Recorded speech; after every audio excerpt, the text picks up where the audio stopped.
Hi friends, நான் Malini. Welcome to cook with Malini. நம்ம இன்னைக்கு ரொம்பவே டேஸ்டியான சேனைக்கிழங்கு குழம்பு ரெசிபி தான் பார்க்க போறோங்க. கறி குழம்பு வீட்டுல செய்ய முடியாதப்போ இந்த சேனைக்கிழங்குல குழம்பு செஞ்சு பாருங்க. நல்ல மணமாவும் சுவையாவும் இருக்குங்க. டேஸ்ட் அப்படியே நமக்கு கறி சாப்பிடுற டேஸ்ட் கிடைக்கும். ரொம்ப டேஸ்டி அண்ட் ஈஸியாவும் செஞ்சிடலாங்க. சாதத்தோட மட்டும் இல்லாம சப்பாத்தியோட, தோசை, இட்லிக்கும் வச்சு சாப்பிடலாம். சூப்பரா இருக்கும். ரொம்ப டேஸ்டியான சேனைக்கிழங்கு குழம்பு ரெசிபிய எப்படி செய்யறதுன்னு இப்ப பாக்கலாங்க. சேனைக்கிழங்கு குழம்பு ரெசிபி செய்யறதுக்கு நான் இன்னைக்கு ஒரு 200 கிராம் அளவுக்கு சேனைக்கிழங்க தோலை சீவிட்டு நல்லா வாஷ் பண்ணி இந்த மாதிரி மீடியம் சைஸ்ல கட் பண்ணி வச்சிருக்கேன். இப்ப சேனைக்கிழங்க நம்ம அப்படியே டைரக்டா குழம்போட சேர்த்தோம்னா நமக்கு நாக்கு வந்து அரிக்க ஆரம்பிக்குங்க. அதனால லைட்டா ஃப்ரை பண்ணிட்டு நம்ம குழம்பு செய்யும் போது சாப்பிட ரொம்ப டேஸ்டாவும் இருக்கும். அதே போல நாக்கு அரிக்காம நல்ல ருசியா இருக்குங்க. இப்ப சேனைக்கிழங்கு வறுக்கிறதுக்காக பேன்ல ஆயில் ஆட் பண்ணிக்கிறேன். நம்ம கட் பண்ணி வச்சிருக்கிற சேனைக்கிழங்க சேர்த்துக்கலாங்க. ஹை டு மீடியம் ஃபிளேம்ல வச்சு கிழங்க நல்லா வறுத்து விட்டுக்கலாம். கிழங்கோட மேல் தோல் எல்லாமே நல்லா சாஃப்ட் ஆகுற அளவுக்கு வறுத்துக்கலாங்க.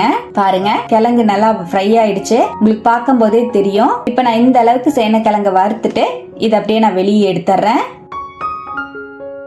இப்ப அதே பேன்ல எக்ஸஸா இருக்கிற ஆயிலை எடுத்துட்டு ஒரு டீஸ்பூன் அளவுக்கு மட்டும் நான் ஆயில் விட்டுருக்கேங்க. இதுல 1 டேபிள் ஸ்பூன் கொத்தமல்லி விதை சேர்த்துக்கலாம். சின்னதா 2 துண்டு பட்டை, 1 டீஸ்பூன் ஜீரகம், 1 டீஸ்பூன் சோம்பு, 1 டீஸ்பூன் குருமிளகு, 1/2 டீஸ்பூன் கல்பாசி, 4 கிராம்பு சேர்த்துக்கலாம். 5 வரமிளகா ஆட் பண்ணிக்கலாம். நான் காஷ்மீரி மிளகாவும் நார்மல் மிளகாவும் கலந்து சேர்த்திருக்கேன். ஒரு கை அளவு சின்ன வெங்காயம் ஆட் பண்ணிக்கலாங்க. 1/2 இன்ச் இஞ்சி, ஒரு 6ல இருந்து 7 பல்லு பூண்டு சேர்த்துக்கலாம். நல்லா வறுத்து விட்டுக்கலாம். வெங்காயம் பூண்டு எல்லாமே நல்லா டிரான்ஸ்பரண்ட் ஆகி நம்ம சேர்த்த பொருள் எல்லாமே நல்லா வாசம் வரணும். அந்த அளவுக்கு வறுத்துக்கலாம். இப்ப பாருங்க, நம்ம சேர்த்த பொருள் எல்லாமே நல்லா வறுபட்டுருச்சு. வெங்காயமும் நல்லா வதங்கிட்டு இருக்கு. இதோடவே 2 மீடியம் சைஸ் தக்காளி பழத்தை கட் பண்ணி சேர்த்துக்கலாம். நல்லா வறுத்து விட்டுக்கலாம். தக்காளியோட மேல் தோல் மட்டும் லைட்டா வதங்குற அளவுக்கு வதக்கிக்கலாங்க. பாருங்க, நான் லைட்டா வதக்கிட்டேன். நல்லா வதங்கினதுக்கு அப்புறம் இதை அப்படியே மிக்ஸி ஜாருக்கு மாத்திக்கலாம். நம்ம வறுத்த பொருள் எல்லாத்தையும் மிக்ஸிக்கு மாத்திட்டேன். நல்லா நைஸா அரைச்சு எடுத்து வச்சிருவோம். இருக்கட்டும். இப்ப குழம்பு செய்யறதுக்காக கடாயில 1 டேபிள் ஸ்பூன் ஆயில் ஆட் பண்ணிக்கிறேன். 1/2 கை அளவு சின்ன வெங்காயத்தை 2 கட் பண்ணி சேர்த்துக்கலாம்.